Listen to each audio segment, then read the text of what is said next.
안녕하세요. 수요 없는 공급 중인 조꼬미 미국 이야기 6번째입니다. 먼저 5명 구독자 감사합니다. 그리고 좋아요, 댓글, 구독, 알람 해주시면 감사하겠고 오늘은 취업에 관해서 이야기해보려고 합니다. 요즘 이제 개발자 최근 또 깜빡거리네. 주변에 레이오프 많이 당하신 친구들도 있고 당했다고 하기엔 좀 공격적인 것 같고 레이오프 된 사람도 있고 이직 간 사람들도 있고 그 다음에 학생들이 취업하려고 하는 거가 있는데 오늘 얘기해 보려고 하는 거는 개발자 취업 인터뷰 프로세스 그 다음에 내고 연봉 협상 하기 전에 옛날에는 어땠냐. 솔직히 개발 2010년, 2015년, 2020년, 2025년 갈수록 예전에는 여기서는 어느 정도 물어봤더라? 되게 쉬웠어요. 인트로덕션 그 알고에서 나오는 문제 정도 예를 들어서 솔팅 그리고 좀 복잡한 거는 BFS, DFS 그 정도 풀면 됐다고 생각을 해도 될 것 같고 물론 제가 말한 건 다 엔트리 레벨 기준입니다. 대학 졸업한 신입 2015년까지만 해도 여기까지 비슷했는데 이제 여기보다 약간 꼬아서 푸는 꼬운 문제들 어떻게 말해야지 약간 어려워. 2020년 와서는 이제 회사마다 다르겠지만 문제가 이지, 미디움 플러스 아니면은 시간 제한.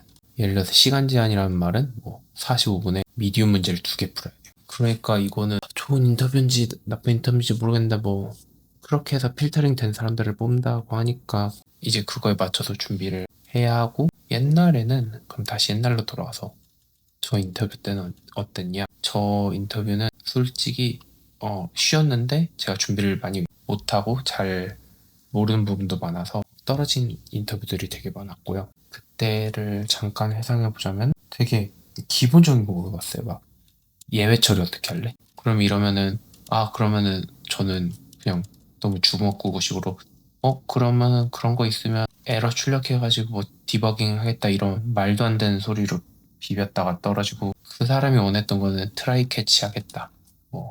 그런데 저는 제가 그때 쓰던 언어가 뭔지 알려드릴 순 없지만 트라이 캐치가 없고 다른 거가 있었는데 다른 거 비슷한 거 있었는데 그것도 이제 인터뷰 때 말을 했어야 되는데 그런 것도 몰랐고 그 책이 있어요.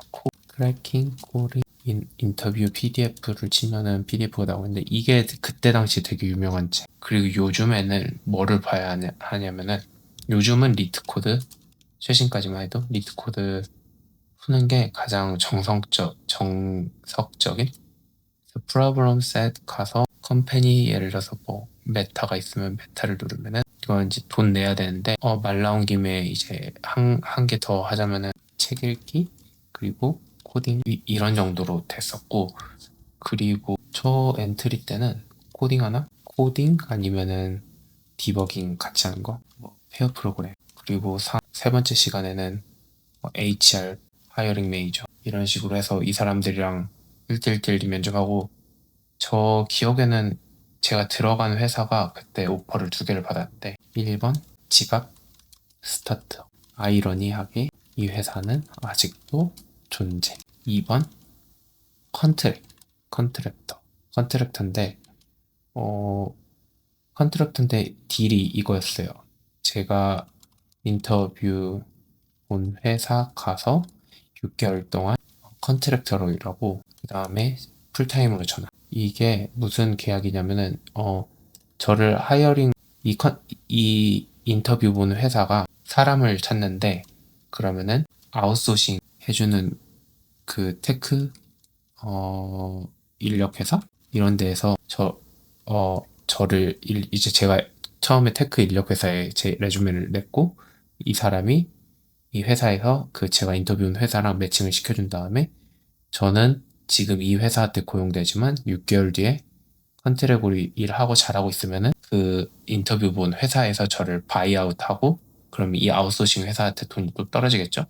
그리고 저는 이제 거기 회사에 풀타임으로 전환하는데 이 회사도 제 기억이 나쁘지 않았어요. 인터뷰가 어땠냐면은 페어 프로그래밍인데 페어 프로그래밍이 저랑 그다음에 다른 엔지니어 모니터 앞에 모니터 두고 키보드 두고 문제가 실제적인 코드 내 아이디 같은 거 대충 어느 정도 켜져 있고 저보고 여기서 이거 안 되는데 이거 어떻게 고칠 거냐 하면은 제가 구글에 검색하면서 에러 찾고 디버깅 해보고 돌려보고 뭐 그런 거를 보더라고요. 그래서 오퍼를 받았는데 이제 이번 오퍼가 그 동네에 비해 나쁘지 않았어요. 나쁘지 않았다. 1번 회사가 2번 회사 나쁘지 않았어요. 그리고 제가 대학교를 갔다가 졸업을 하고 그 다음에 군대를 갔다 와가지고 제가 뉴그렛이 아니다 보니까 뉴그렛도 아니고 뉴그렛이라고 하면 뉴그렛 버프가 있던 시절이었거든요. 얘는 이제 사회 초년생이니까 우리가 뽑아서 키워서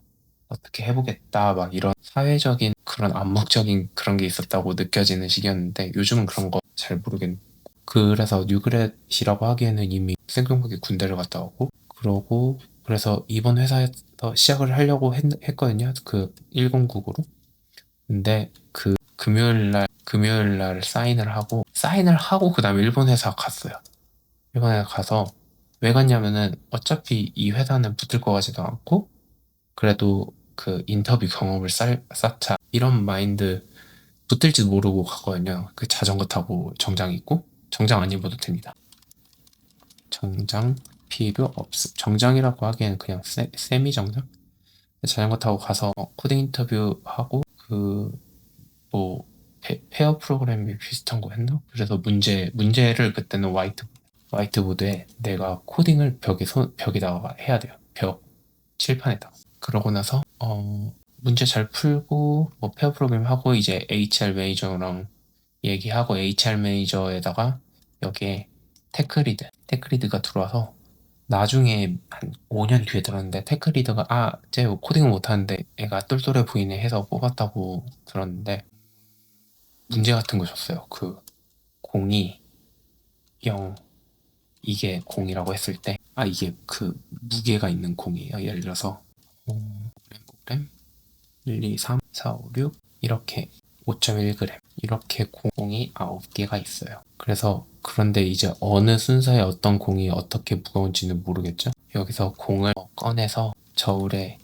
비교를 하는데 몇 번을 비교해야 그 5.1g을 찾을 수 있을까? 이 문제였는데 그래서 생각을 해보셨겠죠? 그러면은 이제 답을 이제 말하니까 저는 이제 처음에 적어도 한 3번 해야겠다라고 생각을 했는데 비교하고 5 비교하고 5 비교하고 그러다가 생각해보니까 이게 그냥 15g 비교하고 15g 비교한 다음에 여기 없으면 나머지 3개 중에서 여기 없으면 나머지 3개 중에서 비교를 하려고 했었나? 그랬는데 일단 2번에 비교하면은 이 문제를 풀 수 있더라고요. 그러고 나서 2번째 비교해서 두 번째 이제 3개 남았으니까 여기서 5를 비교해가지고 그럼 얘네 둘이 같으면은 비교 안 한 개가 그거다. 근데 만약에 여기 있었다 하면은 이제 여기 이거 3개 가지고 또 2번째 비교를 하면 되고 그런 식으로 문제를 풀고 그것만 기억이 남아요. 그래서 스타트업에 조인해서 열심히 다녔다가 옛날 제 얘기고 그러다 저는 이제 이직을 되게 여러 번 했겠죠? 그러면은 요즘 그러고 나서 이제 2017년 8년 이때 마소 아마존 어디를 또 봤더라? 구글 해브 팔란티어 이때 봤었는데 그리고 막 게임 회사 이런 거 좋아해가지고 게임 회사도 몇 번 봤었는데 다 떨어졌어요. 왜 그러냐면 1. 인터뷰 메타를 설명해보자면은 실리콘밸리가 아니라 실리콘밸리, 시애틀, 여기 테크, 빅테크 기업들은 인터뷰 형식이 되게 비슷하면서 딱 정형화돼 있어요. 예를 들어서 켄터키의 스타트업이다. 절대 여기 실리콘밸리처럼 인터뷰 안 할 거예요. 왜냐면 그 사람 찾는데 그렇게 빡세게 찾을 필요도 없고 여기는 약간 느낌 봐서 얘 코딩할 줄 알고 뭐 좀 할 줄 아네? 그러면은 데려다 써야 되는 그런 중부 아우르브노예요. 근데 여기 실리콘 메타 여기는 사람을 되게 정형화돼서 뽑는다. 이걸 조금 설명해줬으면 인터뷰는 무조건 4시간 에서 뭐 6시간. 그리고 직책이 솔직히 뭐 CTO, 뭐 디렉터 이런 레벨은 제가 알지도 못하지만 들리기로는 완전 다른 트랙의 인터뷰고 인디비주얼 컨트리뷰터다. 예를 들어서 뭐 개발자 1, 2, 3, 뭐 시니어 개발자 1, 2, 3 뭐 이 정도면은 4시간에서 6시간 보는데 코딩 1시간, 시스템 디자인, 그리고 하이어링 매니저, 그리고 다른 코딩이나 아니면 시스템이 들어오는데 여기는 레이저 이런 사람이 들어와요. 그래서 이거의 차이를 간단하게 설명하면은 보통 예를 들어서 뭐 인스턴스 팀에서 뭐 SD1 or SD2를 뽑는다고 했을 때 그러면 이제 슬래시 하나가 나온 거잖아요. 그러면은 이 팀에서 세네 명 인터뷰어들이 있고 그 다음에 다른 팀에서 매니저나 아니면 다른 인터뷰어가 와요. 보통은 이래요. 왜 그러냐면은 이 한 팀에서 짝짝꿍 해가지고 누굴 뽑아버릴 수도 있으니까. 그래서 보통 여기에 뭐 팀 A에서 A가 들어가면 이제 여기 B, 그래가지고 이 사람은 회사 전체의 그 객관성을 보는. 그래서 AAA가 다 오케이 해도 B에서 플래그 들면은 어쩔 수 없고 그걸 다 뒤집을 수 있는 사람이 그나마 하이어링 매니저인데, 예를 들어서 여기서 패스, 뭐 페어, 근데 이 사람이 괜찮다, 패스, 그리고 여기도 패스 났다, 그러면은 하이어링 되는 거야. 근데 여기서 페일이다 그러면은 가망이 없고, 모르겠다 그러면은 그래도 가망이 없고, 이 사람이 되게 중요한 그건데 그거를 약간 이길 수 있는 사람이 하이어링 매니저. 근데 이것도 대충 이런 느낌, 정확하진 않은데. 그래서 오퍼를 잘 받는 방법은 여기서 올 패스 그러면 오퍼가 나오겠죠. 그리고 이 패스도 종류가 노 하이어, 그 다음에 5단계 노 하이어, 뭐 BD, 그냥 중간 하이어, 스트롱 하이어. 그래서 좋은 오퍼 밴드가 예를 들어서 250에서 300 이렇게 말하면 되겠다. 150에서 250이다. 그러면 이 밴드위스 255%를 받으려면은 스트롱 하이어를 다 받으면은 나 250줘. 그러면은 250을 받거나, 아니면 다른 회사에서 나 280짜리 오퍼가 있어. 그러면은 스트롱 하이어가 많아야 이제 280짜리를 매치를 해주든지 그렇겠죠. 그래서 정리를 하면서 넘어가자면 어디다 정리하지? 되게 많네. 그냥 아래다 쓸게요. 많이 모으면 좋다. 그러면은 대충 인터뷰 프로세스는 끝난 것 같아요. 그러면은 before LLM, after LLM에서 말해보면, before LLM은 그냥 지금까지가 말한 게 before LLM이다. 여기까지가 before LLM이다. 뭐 특별한 건 없고, after LLM으로 바로 넘어가 볼게요. 그럼 after LLM, 라지 랭귀지 모델이 나오고 뭐가 달라졌냐? 일단 대규모 해고, 그리고 솔직히 주니어들을 많이 안 뽑아요. 왜?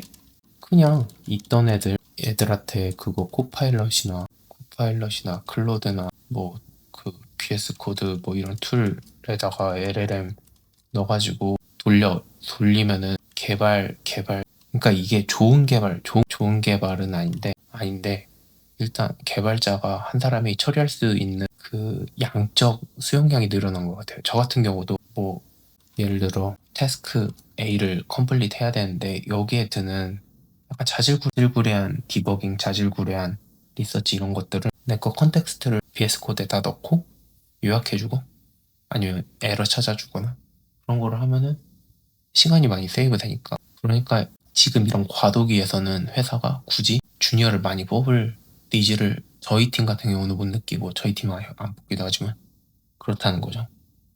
그러면은 이게 어떻게 되냐? 주니어를 안 뽑으면은 일단 예를 들어서 대량 해고가 났어.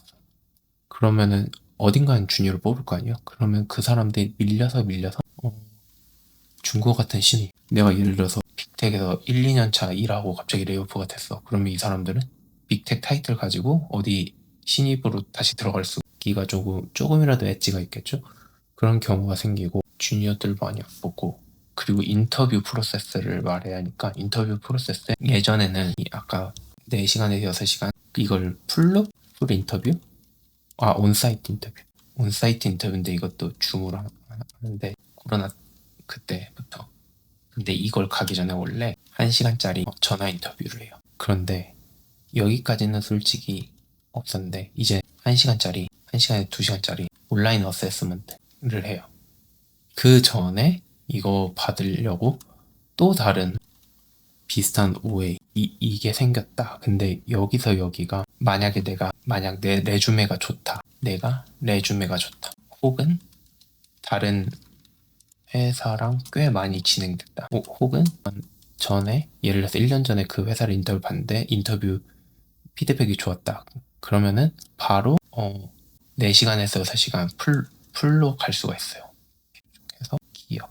그런데 이제 그게 아니라면 이 수많은 프로세스 난관을 통과해야 되는데 솔직히 여기서 여기까지는 기출문제가 인터넷에 있어요. 그게 바로 리트 코드 디스커션 5월 중국 애들 족보 사이트가 있는데 거기에 되게 많은 족보 사이트들이 제가 돈 주고 써야 돼서 써보지는 않았는데 되게 많이 정확하다고 들었어요. 그러니까 문제 풀면은 거기 족보가 올라오고 그럼 이제 그 족보 가지고 이제 인터뷰를 보면 그 문제가 똑같이 나오는 경우가 많대요. 그리고 이 1시간짜리 온라인 어세스먼트가 요즘은 카메라 켜고 그 다음에 브라우저 공유 녹화하고 그런 식으로 해가지고 그 치팅을 방지하는 왜 그러냐면 LLM으로 치팅할 수 있으니까 그리고 예전에 막 스크린샷 찍어가지고 뭐 하고 그게 안 통하는 게 막 워터마크 박혀 있고 아니면 그 사이에 몰래 무슨 하얀색으로 글자가 들어가 있다던가 그런 식으로 해서 방지를 하고 있기 때문에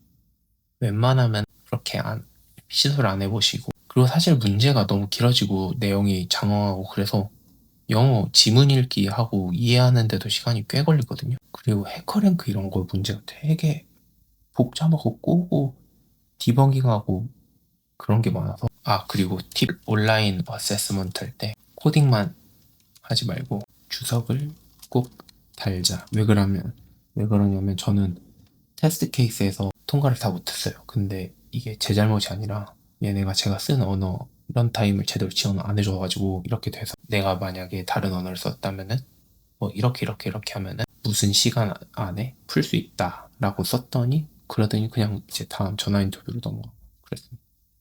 그래서 주석을 달면은 누군가 그 엔지니어가 꼭 읽어야 된다. 그래서 오늘 여기까지만 해도 되려나? 연봉 협상